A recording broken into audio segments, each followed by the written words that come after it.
Ever feel like, I don't know, you're just always trying to fix something about yourself? Like always on this treadmill of self-improvement, always striving for, I don't know, better. This article, Soul Desire versus an Ego Tantrum, really got me thinking about that whole idea. Kind of a provocative title, right? It makes you stop and think, that's for sure. And the article doesn't shy away from challenging that, that whole healing at all costs thing. That's everywhere these days. Yeah, it really makes you wonder, like, are we just stuck on this, I don't know, like a hamster wheel almost? Yeah. Just constantly trying to fix things instead of, And that's what the article really digs into. Is all this fixing actually doing what we think it's doing? Like, are we maybe just reinforcing the idea that we're somehow broken to begin with? Whoa, it's like maybe instead of always trying to fix ourselves, the real growth is in like experiencing life as it is, not as this problem to be solved. right. And that's Okay. not to say you ignore challenges or anything, but it's more about how we choose to see them. Totally. And this is where I thought the article got really interesting. But talk about this idea of soul desire. Have you ever felt that, like that pull towards something more? Like not just wanting to be happy, but like a deeper longing? Oh, absolutely.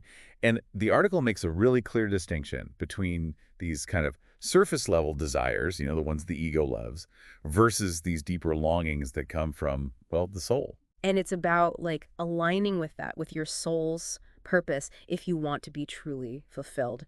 Not just chasing pleasure or avoiding pain, but like the whole experience.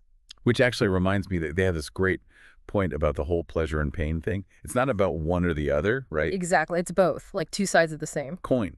That's it. And they had this awesome metaphor in the article. They were talking about like a tightrope walker. Oh, yeah, that was a good one. It's like, if you're on that tightrope, you lean too far towards pleasure, you fall off. Too far towards avoiding pain, same thing, right? Balance. Totally. Okay, so let's bring this to like real life for a second. Let's say you're faced with a tough decision, right? How do you actually use that idea, that balance in that moment? Mm, Well, it's like this.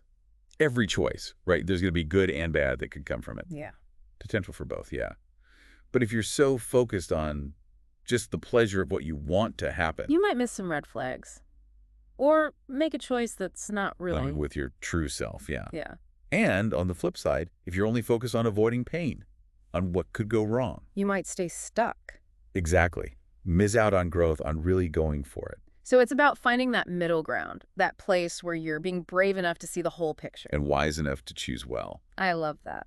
So there's this idea of, and they use these terms in the article, soul desire versus, get this, ego tantrum.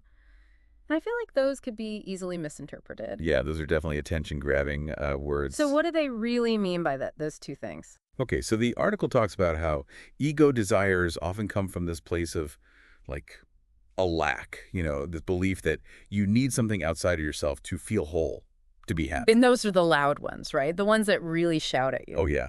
Demand, like a tantrum, right? Driven by that fear of missing out, not being good enough. And then there's the soul desire. Those come from a completely different place, Yeah. from wholeness.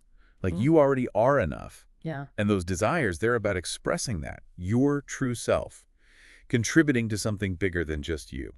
So let me see if I get this. It's like an ego tantrum would be, I don't know, chasing a promotion just to feel important, even if it makes you miserable. There you go. But a soul desire is more like that quiet pull you feel to, I don't know, use your creativity to make a difference, even if it doesn't come with fame and fortune. Exactly.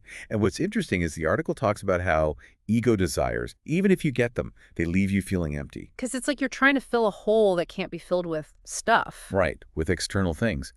But those soul desires, those deeper longings, they're about aligning with your true purpose. Embracing the fullness of life, yeah. But why is that so hard? To connect with those deeper desires, I mean, what's stopping us? I think a big part of it is, the noise.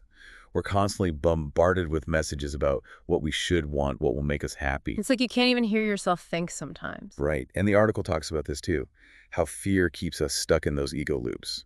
Fear of failure, of what other people will think. Fear of not being good enough? Yeah, I've been there. It's like that fear can be paralyzing.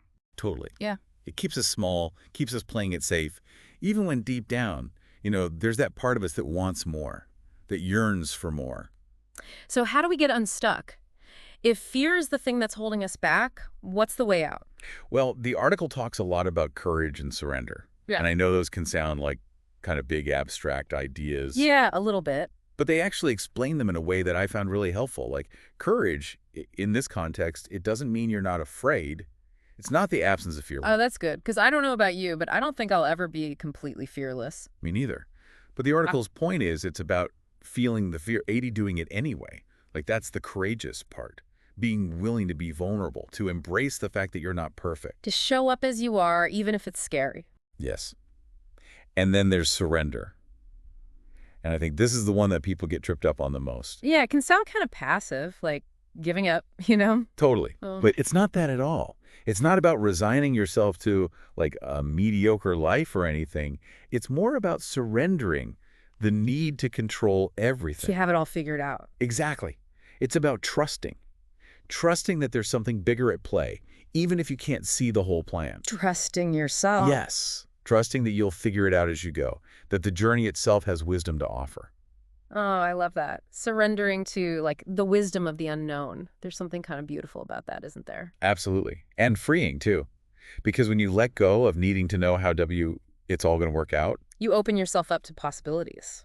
Exactly. And the article gives us this really great example of what this looks like in, like, real life. They talk about this person who always wanted to start their own business. Like it was their dream, you know? A soul desire. Yes. But they were so afraid. Afraid of failing, of what people would think, all those ego traps. And those fears can be so loud, right? It's like they drown everything else out. Totally.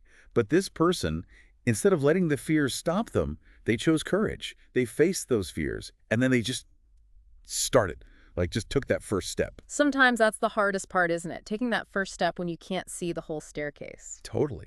But that's where the surrender comes in, too. Yeah. Because, of course, there were challenges, right? There always Mhm. are. Moments of doubt, setbacks, times when giving up would have been easier. But they didn't. Nope. Instead of trying to force things to go a certain way, they surrendered to the process. Trusted that those challenges were there for a reason. To teach them something. Exactly. And that's the thing about this whole soul desire, ego tantrum thing. Hmm. It's not about achieving some perfect outcome. It's about how you choose to approach the whole journey. Do you approach it from a place of fear or from a place of trust? That's it. And the article's point is, true fulfillment, it doesn't come from some external measure of success. It comes from aligning with your purpose. It's like the journey is the destination, Yeah. not just about getting to some end goal. Yeah, it's about finding those moments, those little sparks of, growth and joy in the everyday, embracing it all. This has been awesome. So much to think about. As we're kind of wrapping up this deep dive into soul desire versus ego tantrum, is there like one thing you really want our listener to walk away with? That's a good question. I think the biggest thing is to really start paying attention to your desires.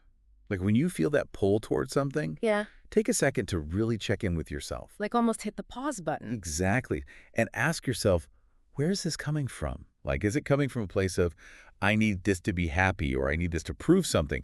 Or is it something deeper, something that lights you up inside? So being mindful about what we're chasing after. Yeah, because it's in those quiet moments when you can tune out all the noise that you can really hear those whispers, those whispers from your soul telling you what you really want.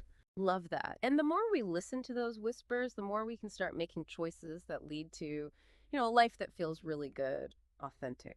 This deep dive has given us so much to think about.